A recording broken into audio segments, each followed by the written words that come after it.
Some people ruin their lives and never fully grasp how or why they did it. My wife, Francesca, is one of those people. Hi everyone, welcome back. Thanks for joining us today. We've got a brand new story to share with you, so let's begin. My name is Matthew, and if you've ever been blindsided by someone you trusted, this story might just hit home. I thought Francesca, my wife, was my biggest supporter. I was wrong. This is the story of how I caught my wife cheating on me with my boss. And the moment I saw it for myself, I knew nothing would ever be the same again. I've always believed that hard work pays off. That if you put in the time, the effort, the sacrifice, eventually you'll see the rewards. I worked at Sterling Enterprises, one of the most prestigious firms in the industry. While some of my colleagues left the office at 5 p.m. sharp, I stayed behind, making sure every report was flawless and every strategy airtight. I wasn't just doing the bare minimum, I was investing in my future. And now, it was finally about to pay off because the company would be holding the annual Sterling Enterprises dinner. It was formal, exclusive, and high stakes. Promotions weren't just sent out in emails. They were announced in front of hundreds of executives, clients, and employees. If you got called up that night, it meant your work was recognized, that you were on your way to something bigger. And I was one of the top contenders. I knew my name was in the discussion for a major promotion. This wasn't just about getting a new title. It meant higher pay, more opportunities, and real power in the company. That night was supposed to be a celebration, not just for me, but for us. If there was one thing I was sure of, it was Francesca, my wife, my biggest supporter, my partner. We had been together for years and through everything. She wasn't just my wife. She was the person who made me believe in myself even when I doubted. I never once questioned her loyalty. I never had a reason to. At least that's what I thought. The night of the company's annual dinner had finally arrived. The venue was exactly what you'd expect from a firm like Sterling Enterprises. I felt proud not just because of my career, but because of who was standing beside me, Francesca. Francesca looked incredible. She had always been effortlessly beautiful, but tonight she carried herself with an elegance that turned heads the moment we walked in. I introduced her to my colleagues, and as always, she knew exactly what to say, exactly how to hold a conversation. And people loved her for it. She smiled, laughed, and made small talk, completely at ease in a room full of high-powered executives. Even some of the senior partners, the ones who barely acknowledged most employees, were drawn to her. I stood beside her, watching, basking in the admiration she received. This was my wife, my partner, the woman I had built my life with. And in that moment, I felt proud to have her by my side. But as the night went on, I started noticing things. Francesca, my wife, seemed to be gravitating toward Gerald, my boss, a man with power, influence, and connections. He wasn't just respected in the company. He controlled opportunities. He decided who moved up and who stayed stagnant. At first, it seemed harmless. She was just being friendly, right? I told myself, she's just being polite. She's just making conversation. But my gut was telling me otherwise. At a point, Gerald leaned in, saying something I couldn't hear, and Francesca smiled. I felt like an outsider, like I was watching something unfold that I didn't understand. And for the first time that night, I felt uneasy. Hours later, Francesca leaned in close, placing her hand lightly on my arm. "I need to take this," she said, lifting her phone slightly. I glanced at the screen, no name, just a number. So I just nodded. "Yes, sure. I'll be here." She smiled, squeezed my arm, and walked off, disappearing into the sea of well-dressed executives and servers carrying trays of champagne. At first, I didn't think anything of it. I kept my focus on the conversations around me, nodding along as my colleagues discussed market trends and upcoming projects. But then, 20 minutes passed. Francesca was still gone. I casually glanced around the room, expecting to see her somewhere, maybe near the bar or chatting with another guest. Nothing. Another 5 minutes. I checked my phone. No messages from her. Maybe she stepped outside where it was quieter. Maybe the call was just taking longer than expected. I turned back to my conversation, trying to push away the slight unease creeping up my spine. But then another 5 minutes. Now it had been 30 minutes since she left. And suddenly I wasn't so sure anymore. I felt someone nudge my arm, snapping me out of my thoughts. It was Eric, one of my colleagues. We weren't exactly close, but we had worked together enough times to have a decent rapport. He leaned in slightly, swirling the whiskey in his glass, and muttered just loud enough for me to hear. "You're a patient man, bro. If my wife was that close to my boss, I'd have questions." I let out a laugh. "What are you talking about?" I asked, keeping my voice casual. Eric took a slow sip of his drink and shrugged. "Come on, man. We all see it. She's been cozying up to Gerald all night." Laughing, touching his arm, giving him those looks. I didn't respond. I couldn't. I just smiled and told him my wife was being friendly. By now, the unease sitting in my stomach had turned into full-blown suspicion. I checked my watch. 35 minutes had passed since Francesca had excused herself to take a call. I started scanning the room, looking for her familiar figure in the crowd of executives, servers, and colleagues. But no matter where I looked, she wasn't there. I checked near the bar, thinking maybe she had run into an old friend. Nothing. I glanced toward the balcony, a place where guests often stepped out for air. Empty. That's when it hit me. I hadn't seen Gerald in a while either. A cold realization crept up my spine as my mind started connecting the dots. My heartbeat picked up as I moved through the venue, my pace quickening with each step. The conversations around me faded into background noise. I wasn't even sure where I was headed. My feet just moved, driven by an instinct I desperately wanted to be wrong about. As I turned into one of the quieter hallways, I passed the restrooms, and that's when I heard a low murmur, voices barely audible through the thick doors. I slowed my steps, straining to hear, my mind already racing. Then I heard something else, a muffled moan. I took a step forward, then another, stopping just inches from the restroom door. My heart was hammering against my ribs, but I forced myself to call out, "Francesca?" Silence. I swallowed hard, my voice firmer now. "Francesca, are you there?" Still nothing.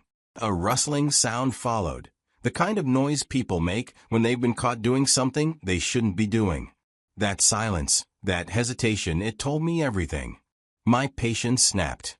I reached into my pocket and pulled out my phone, ready to call security if I had to. But before I could press the button, the door creaked open. Francesca stepped out first. Her hair was slightly messy, strands falling loose over her flushed face. The dress she had worn so perfectly earlier was now wrinkled, slightly askew, like someone had been pulling at it. Then, stepping out right behind her was Gerald. His tie was loosened. The top button of his shirt was undone. His face wasn't as panicked as Francesca's. It was tight, unreadable, like he was trying to assess how bad the damage was. For a moment, the three of us stood there frozen. None of us spoke. But we didn't need to. The truth was right there, staring me in the face. I felt nothing. No rage. No immediate outburst. I reached for my phone, unlocked it, and hit record. Today is the annual Sterling Enterprises dinner. This is my wife, Francesca, and my boss, Gerald. I just caught them making out in a restroom together. Gerald stiffened. Francesca gasped, stepping toward me, her voice breaking. "Matthew, please."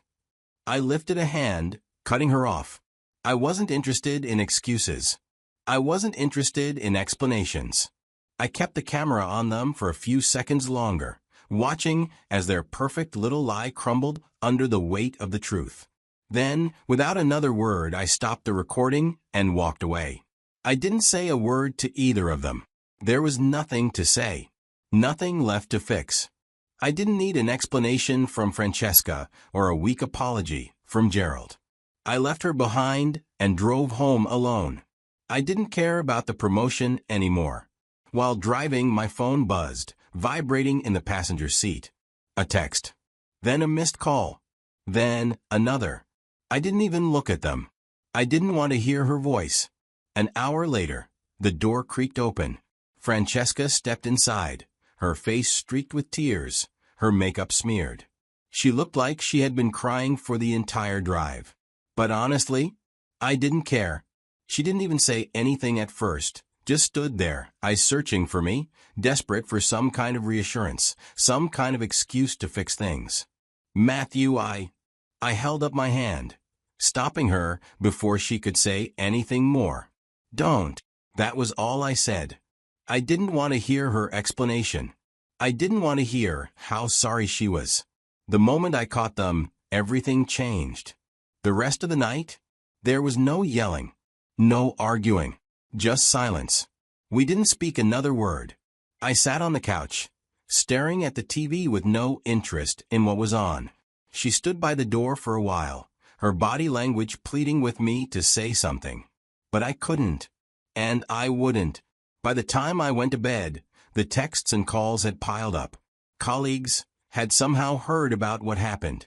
Everyone wanted to know what had gone down and why I left early. I didn't answer. I didn't want to deal with the gossip or the whispers behind my back. I didn't need to hear it from anyone else. I woke up feeling certain that I was done. I knew Francesca was somewhere in the house, probably sitting in silence, waiting for me to speak, hoping there was still something left to salvage. But there wasn't. I got out of bed and took my time making my way to the kitchen. I found Francesca sitting at the kitchen table, her hands wrapped tightly around a mug of coffee that had long gone cold. She looked up the second I stepped in, her eyes bloodshot and swollen from a night spent crying. "Matthew, please?" Her voice cracked as she spoke, desperate, pleading. I pulled out a chair and sat down across from her, my expression unreadable. I didn't speak right away and didn't offer any sign of sympathy. I wasn't here to comfort her. I was here to end this. Our marriage is already over. My voice was calm, firm, and absolute. There was no anger left, no need for raised voices or accusations.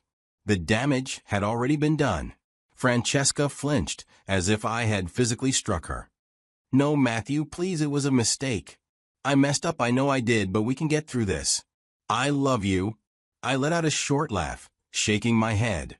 "You love me? Was it just Gerald, or are there more?" She didn't answer. She didn't even try. And that silence? That was all the confirmation I needed. I exhaled, pushing my chair back as I stood. "Your stay in this house expires when the divorce is finalized," I said, my tone unwavering. "After that, we're done." Tears spilled down her cheeks as she broke into uncontrollable sobs, her body shaking from the weight of what she had done. I turned and walked away, leaving her alone with the only thing she had left, the consequences of her own betrayal. News travels fast in corporate circles, but a scandal like this? It spreads like wildfire. It started as whispers, colleagues exchanging knowing glances. At first I ignored it. I had no interest in being part of the office gossip mill. By Monday morning, the higher-ups had gotten word of what went down at the company dinner. Gerald being caught sneaking around with an employee's wife wasn't just an embarrassing personal failure. It was a professional disaster. The company prided itself on integrity and leadership, and Gerald's actions didn't just cross the line. They obliterated it.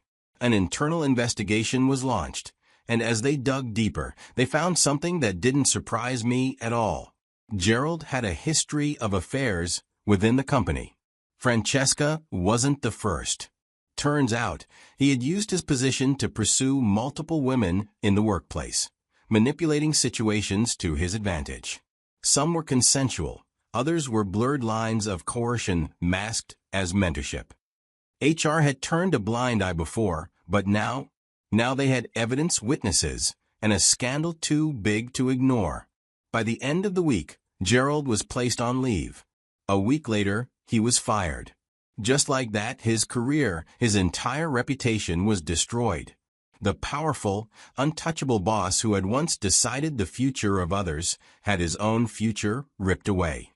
And me? I didn't celebrate. I didn't gloat. I didn't even care. By the time Gerald's downfall was complete, I had already moved on. Francesca, on the other hand, she still didn't get it. Even after the dust settled, even after everything came crashing down, she still looked at me with those same desperate, confused eyes, as if she couldn't understand why it had all fallen apart. Some people ruin their lives and never fully grasp how or why they did it. She was one of them, and honestly, that wasn't my problem anymore. Weeks passed after our separation. My life started to feel normal again. Work was steady, my routine was back, and for the first time in a long time, I felt like myself. And then one night my phone buzzed. A single message. I miss you. Can we talk? I stared at the screen, letting the words sink in. I read it. I deleted it. And I moved on. No response. No closure conversation. She made her choices. And I made mine. So, what would you have done? Would you have given her another chance?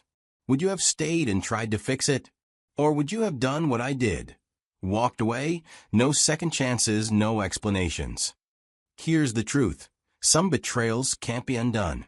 Some people will only realize what they lost when it's too late. And by then, you won't even care anymore. Thanks for watching. If you've ever been in a situation like this, drop a comment. Let me know what would you have done.